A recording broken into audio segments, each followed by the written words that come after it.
আসসালামু আলাইকুম সুপ্রিয় ভিউয়ার্স বন্ধুরা, আজকে আমি আপনাদের দেখাবো স্কার্ট প্লাজো কিভাবে সেলাই করতে হয়।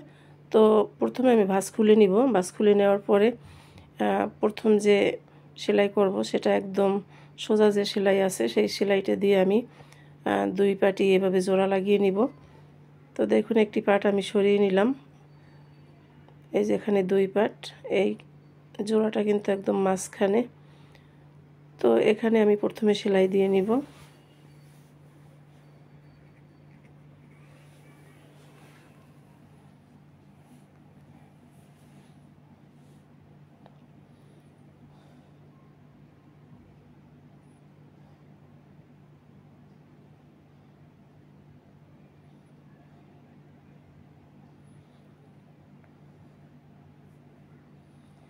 তো দেখুন এভাবে সেলাই দিয়ে নিতে হবে।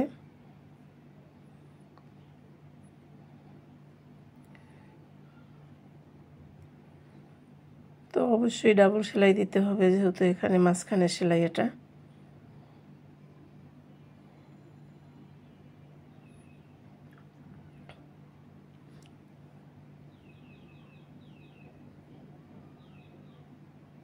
তো দেখুন একটি পাট সেলাই করা শেষ। এখন অপর সাইডেও কিন্তু আমি একই নিয়মে সেলাই দিয়ে নিব। এই যে এখানে দুই পাট, আমি এখন অন্য একটি পাটে সেলাই দিয়ে নিচ্ছি।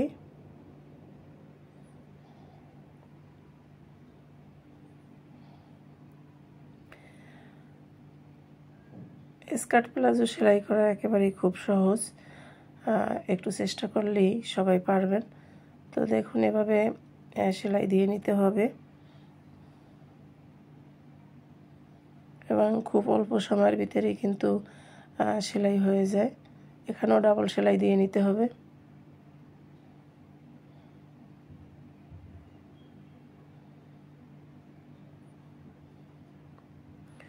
তো দুই পাটের মাঝখানে সোজা সেলাই দেওয়া শেষ। এখন আমি এভাবে ভাঁজ খুলে দুইটি পাট একত্র করে তারপরে হাইয়ের সেলাই দিব। তো দেখুন দুই সোজা সাইড একত্রে মিলিয়ে তারপরে হাইয়ের সেলাই দিতে হবে।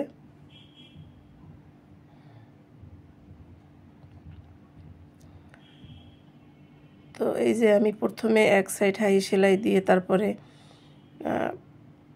এই স্কার্ট প্লাজোর ভিতরে আমি রাবার দিব না, ফিতে দিব। তো এই প্লাজোটা আমি যার জন্য বানাইতেছি সে রাবার পছন্দ করে না, ফিতে দিয়ে পরতেই নাকি তার খুব ভালো লাগে, সেই জন্য আমি ফিতে দিব। তো এখানেও কিন্তু ডাবল সেলাই দিয়ে নিলাম। এখন ফিতে ঘর কীভাবে তৈরি করব, তো তার আগে সাইডে এরকমের চিকন একটি ভাঁজ দিয়ে সেলাই করে নিতে হবে।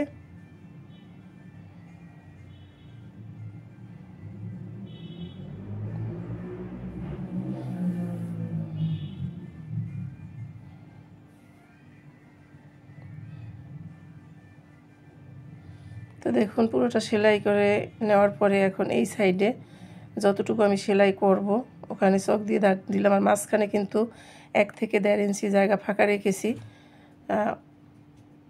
ফিতে ঢুকানোর জন্য। এই যে এভাবে সেলাই দিয়ে নিতে হবে, মাঝখানের জায়গাটা কিন্তু সেলাই হবে না। এই যে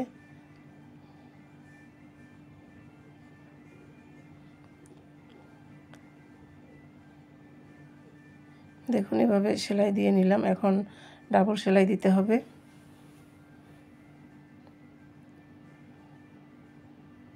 তো এখানে সেলাই শেষ করার পরে আমরা কামিজের যেমন সাইড ফেরা সেলাই করি ওই রকমের দেখুন এই দুই পাশে কাপড় সরিয়ে নিয়ে তারপরে সেলাই দিতে হবে।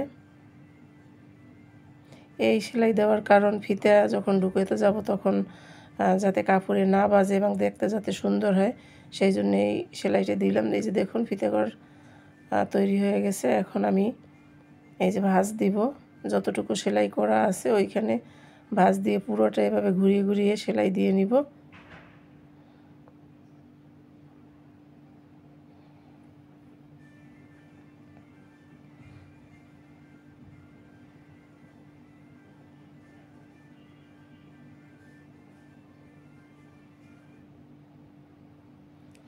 তো এভাবেই ঘুরিয়ে ঘুরিয়ে সব দিকে সেলাই করে নিলাম। দেখুন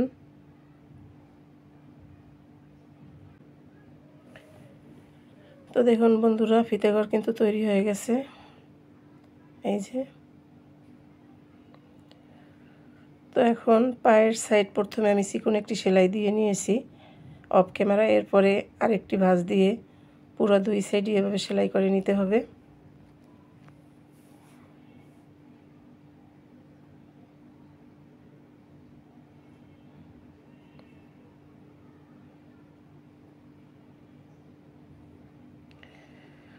তো বন্ধুরা, আমার এই স্কার্ট সেলাইয়ের ভিডিওটা আপনাদের কেমন লাগলো জানি না। যদি আপনাদের ভালো লেগে থাকে তাহলে অবশ্যই লাইক, কমেন্ট, শেয়ার করবেন এবং সাবস্ক্রাইব করে আমার পাশে থাকবেন। আর যদি আপনাদের ভালো লেগে না থাকে তাহলেও কিন্তু কমেন্ট করে জানাবেন, কোনো সমস্যা নেই। আমার যদি ভুল হয়ে থাকে তাহলে অবশ্যই আমি সমাধান করার আবার একটি সুযোগ পাব। তো সবশেষে এভাবে এই যে পায়ের সাইডে 2 সাইড এভাবে একাত্র করে সেলাই করে নিতে হবে।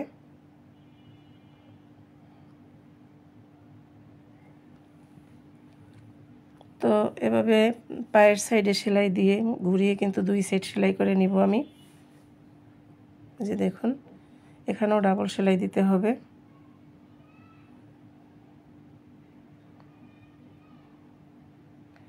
এবং খুবই কম সময়ের ভিতরে কিন্তু এই স্কার্ট প্লাজো সেলাই করা হয়ে যায়।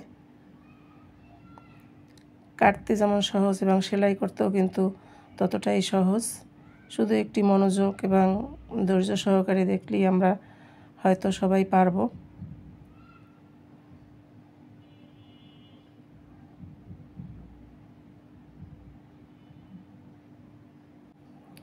তো দেখুন বন্ধুরা, এখানেও কিন্তু ডাবল সেলাই দিয়ে নিলাম। আর প্লাজোর ভিতরে যে ফিতে দিব, ওই ফিতা আমি আগেই রেডি করে রেখেছি। তো সেলাই শেষে কিন্তু আমি ফিতে দিয়ে নিব। তো আবার কথা হবে অন্য কোনো ভিডিওতে। সেই পর্যন্ত আপনারা সবাই সুস্থ থাকবেন, ভালো থাকবেন। আল্লাহ হাফেজ। আসসালামু আলাইকুম ওয়া রাহমাতুল্লাহি ওয়া বারাকাতুহু।